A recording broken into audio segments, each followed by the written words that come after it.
Hey guys, it's Derry, Cinnamon Carpenter here for the Rainbow Witch's Colorful Cottage, and I am here to do a VR to Little Cosmic Crow's 15 Cosmic Questions tag that I saw Shadow Harvest do this morning, and I kind of followed the tag and went back, and so here we go.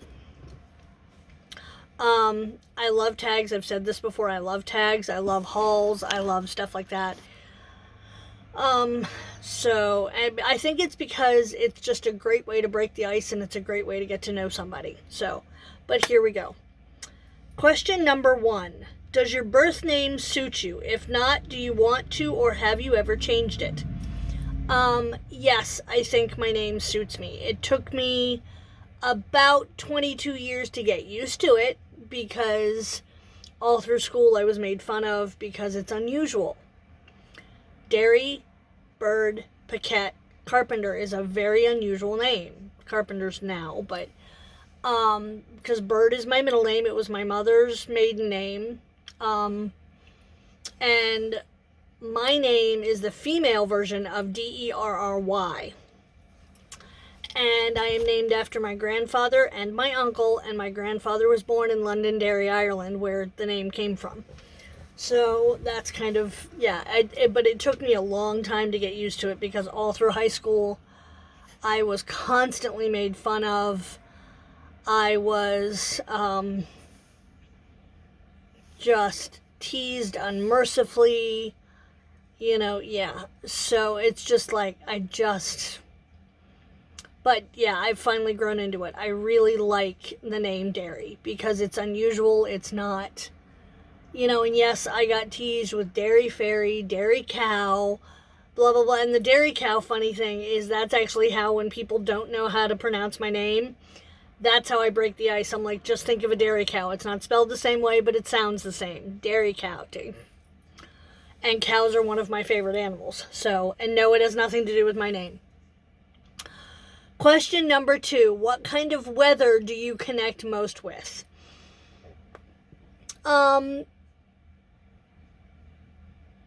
I like all the seasons. I really like all the weather. I love water, even though I'm an air sign. I really gravitate towards air.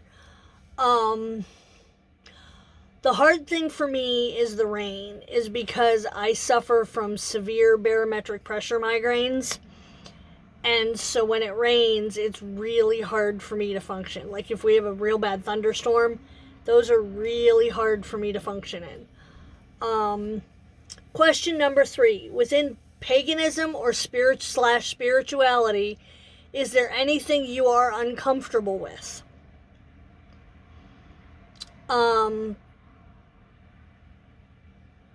Yeah. I don't believe... A lot of it is I don't talk about a lot of my magic. I don't discuss a lot of my spells or stuff like that because it's nobody's business and it takes away from the power of the spell. I don't like blood magic. I will do it if I'm pushed. Same thing with curses and hexes. I just don't want to put that negativity out there. I mean, sometimes if I'm pushed, because I walk that path, but again, sex magic is something I don't... Sex magic, blood magic, stuff like that. I don't... If I have to do it, I'll do it, but it's not something I discuss. It's not something I get online and be like, oh, well, I did this spell on this day. I don't do that. Question number 4. In your spell work / practice, how do you help yourself be more confident? By surrounding myself with the things that I love, and the things that bring me joy, and the things that I feel are make me who I am. And for me, that's color. And I create things that bring me joy, and I create...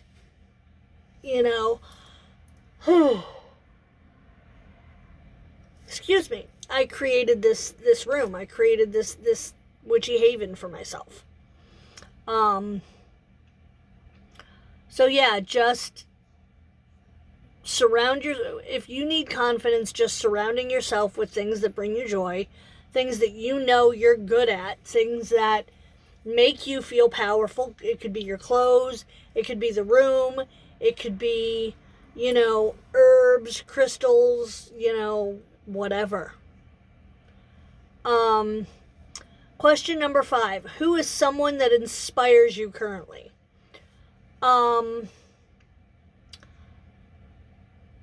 Far too many. There's far too many for me to go into.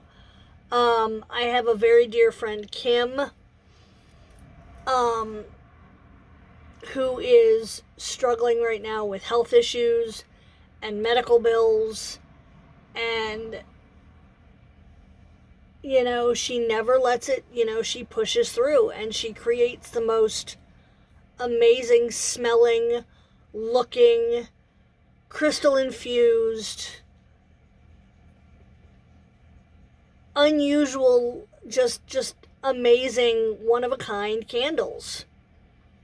And she's real, she's raw, she's authentic, she gets on her accounts, and she'll get there and make a video and cry and rant and rave and blah blah blah, but that's what inspires me, is people that are real and raw and authentic.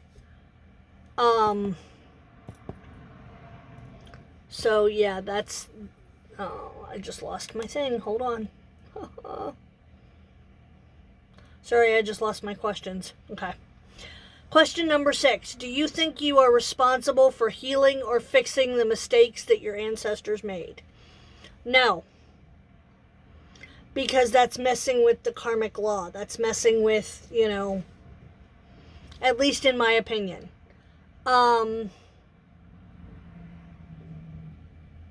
No, I don't.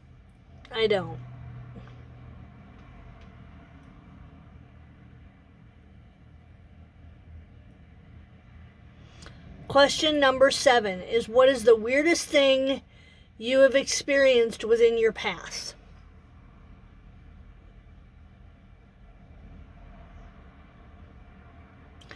Being called fake. Being called fake and having it spill out all over the community.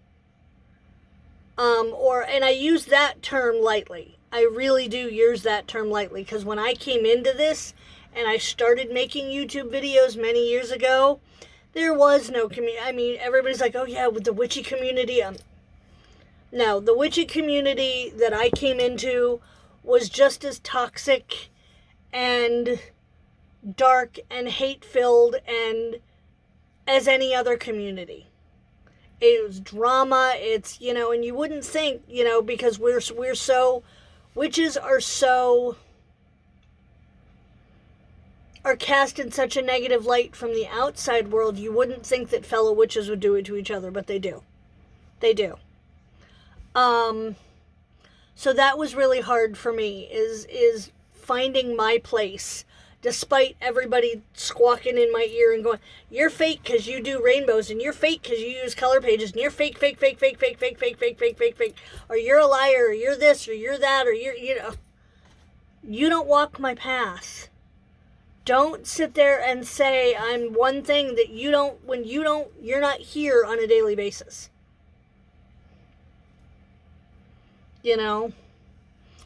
And my feeling is, shouldn't your magic shouldn't your path bring you joy and make you feel powerful and empowered and strong and magical as fuck? Guess what? Color does that for me. The rainbow makes me feel magical. It makes me feel powerful. Color magic is a very potent form of magic. Whether you like it or not. I may not be, I'm so far from a goth, it's not even funny. Don't get me wrong, I love me some black, but I'm not going to go all out and do the whole witchy aesthetic thing. No. That's not who I am. I'm literally I'm a housewife, I'm a mom, and I'm not going to pretend to be anything else online. What you see is what you get in real life. I don't have a persona for the camera. Question number 8 is, do you believe in auras? If so, what aura color do you believe or know yourself to have?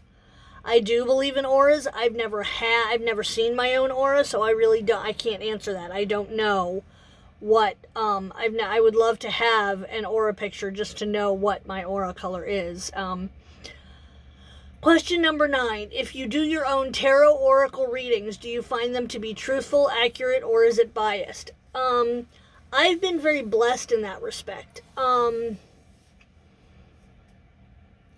do my own oracle and tarot and affirmation readings, and so far they've been pretty dead on, which is kind of fun, and I'm kind of happy about that.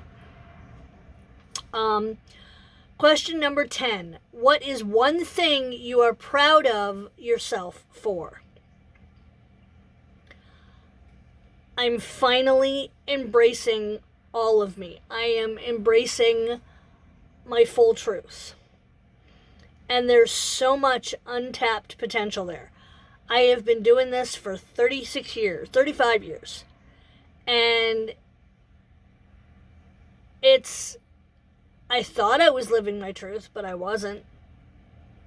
I'm embracing the good, the bad, the ugly, not only about myself, but my journey. And it's a struggle, but it's an empowering struggle.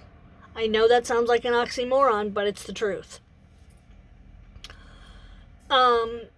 Question number 11. Between light and dark, which is the most prevalent in your practice, or are they both?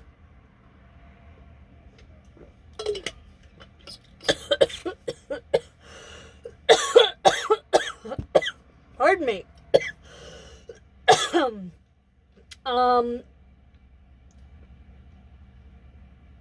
I guess a lot of people would assume because I'm a Christian witch that the light would be more prevalent. But the funny thing is that the Morrigan is my goddess.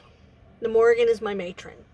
So there is that dark aspect. And I'm a Libra, which is the scales, which is the balance.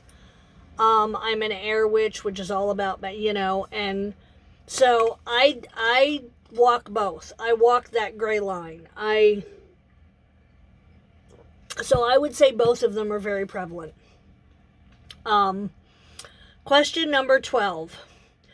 Do you believe in aliens? If so, should we be fearful of their existence or try to communicate with them? I don't know if I believe in quote-unquote aliens, but I do believe that there are other beings out there in space and out in the universe that I would absolutely love to communicate with, like the Pleiadians, and I would love to communicate with them and see where that goes. I think that would be very interesting. Question number 13. So far in your path, what are some of your favorite things that you have learned?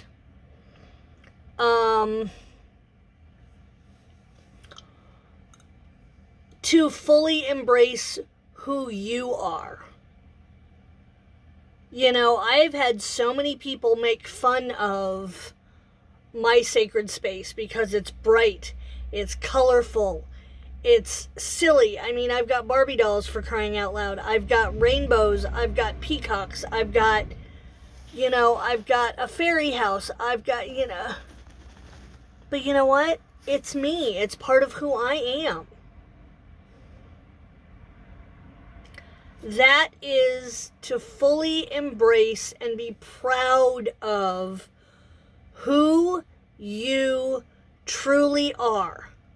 The good, the bad, the ugly, and everything in between.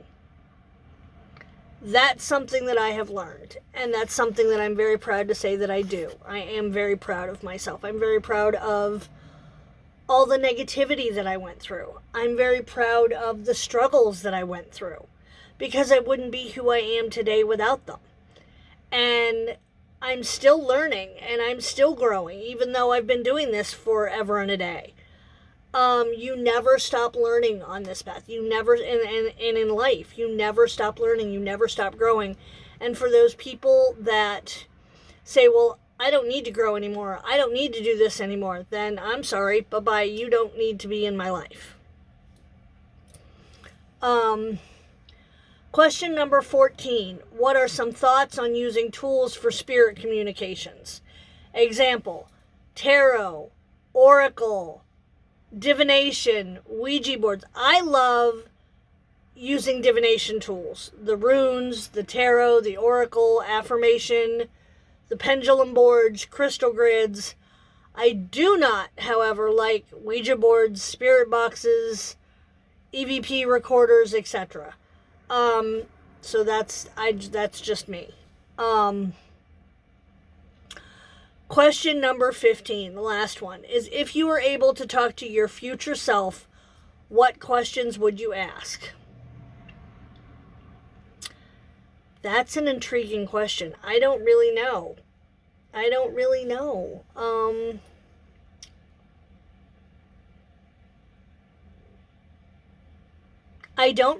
because I'm enjoying the ride. I don't know. I guess one of them would be, is it worth it? And to me, so far, yes, it is. Every bit of this is worth it. You know, all the struggles, all the pain, all the tears, all the this, all the good, all the bad, all the, every second of it is worth it. So I don't really know what I would ask myself. That's a very intriguing question. So, but that is my VR to Little Cosmic Crows and the Shadow Harvest for the 15 Cosmic Questions tag. So, thanks again, guys. Everybody have a great night, and I'll talk to you guys later. Bye.